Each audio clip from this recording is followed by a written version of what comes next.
Pagbasa mula sa aklat ng Eksodo. Noong mga araw na iyon, ang Ehipto'y nagkaroon ng ibang hari na walang anumang alam tungkol kay Jose. Sinabi niya sa kanyang mga kababayan, "Nanganganib tayo sa mga Israelita. Sila'y patuloy na dumarami at lumalakas pa kaysa sa atin.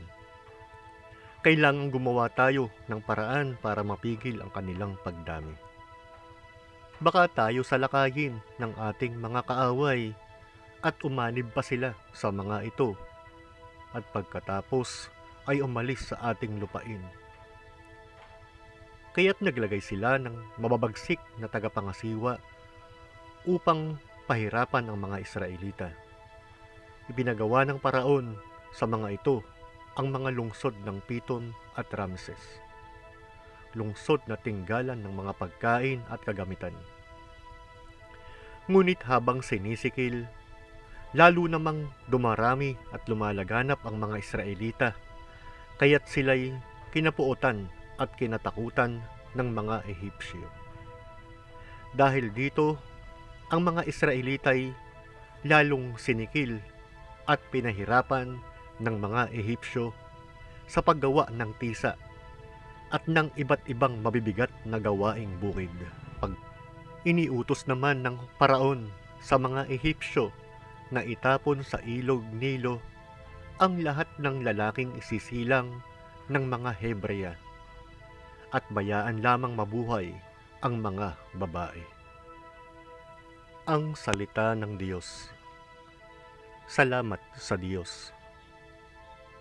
Salmong tugunan. Sa pangalan ng may kapal, tayo ay tinutulungan. Ano kaya't di pumanig sa atin ang Panginoon o Israel? Ano kaya ang sagot sa gayong tanong? Kung ang Panginoong Diyos sa amin ay di pumanig, noong kami salakayin ng kaaway na malupit, maaaring kami noon ay nilulun na ng buhay sa silakbo ng damdamin at matinding kagalitan. Sa pangalan ng may kapal, tayo ay tinutulungan. Maaaring kami nooy natangay na niyong agos, naanod sa karagatat, tuloy-tuloy na nalunod. Sa lakas ng agos, nooy nalunod nga kaming lubos. Tayo ay magpasalamat, ang poon ay papurihan, pagkat tayo'y iniligtas sa malupit na kaaway. Sa pangalan ng may kapal, tayo ay tinutulungan. Ang katulad natin, ibong sa bitag ay nakatakas, lubos tayong nakalaya nang ang bitag ay mawasak. Tulong nating kailangan ay sa poon nagmumula, pagkat itong lupa't langit, tanging siya ang lumikha. Sa pangalan ng may kapal, tayo ay tinutulungan. Aleluya! Aleluya, aleluya! Mapalad ang inuusig sa gawang puspos ng bait, pagkat may kakamting langit. Aleluya, aleluya! Ang mabuting balita ng Panginoon ayon kay San Mateo. Noong panahong iyon, sinabi ni Jesus sa kanyang mga apostol, "Huwag ninyong isiping naparito ako upang magdala ng kapayapaan sa lupa.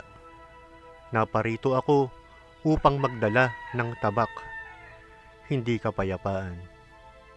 Sapagkat naparito ako upang papaglabanin ang anak na lalaki at ang kanyang ama, ang anak na babae at ang kanyang ina, ang manugang na babae at ang kanyang biyenang babae. At ang kaaway ng isang tao'y ang kanya na ring kasambahay. Ang umiibig sa ama o sa ina ng higit sa akin ay hindi karapat-dapat sa akin. At ang umiibig sa anak na lalaki o babae ng higit sa akin ay hindi karapat-dapat sa akin. Ang hindi nagpapasan ng kanyang krus at sumusunod sa akin ay hindi karapat-dapat sa akin. Ang nag-iingat ng kanyang buhay ay siyang mawawalan nito. At ang nawawalan ng kanyang buhay dahil sa akin ay magkakamit nito. Ang tumatanggap sa inyo ay tumatanggap sa akin, at ang tumatanggap sa akin ay tumatanggap sa nagsugo sa akin. Ang tumatanggap sa isang propeta dahil sa siya'y propeta ay tatanggap ng gantimpala ukol sa propeta. At ang tumatanggap sa isang taong matuwid dahil sa siya'y matuwid ay tatanggap ng gantimpalang nauukol sa taong matuwid. At sino mang magbigay ng kahit isang basong tubig na malamig sa isa sa maliliit na ito, dahil sa ito'y alagad ko, tinitiyak ko sa inyong tatanggap siya ng gantimpala. Matapos tagubilinan ang 12 alagad, umalis si Jesus upang magturo at mangaral sa mga bayang malapit doon. Ang mabuting balita ng Panginoon. Pinupuri ka namin, Panginoong Hesukristo.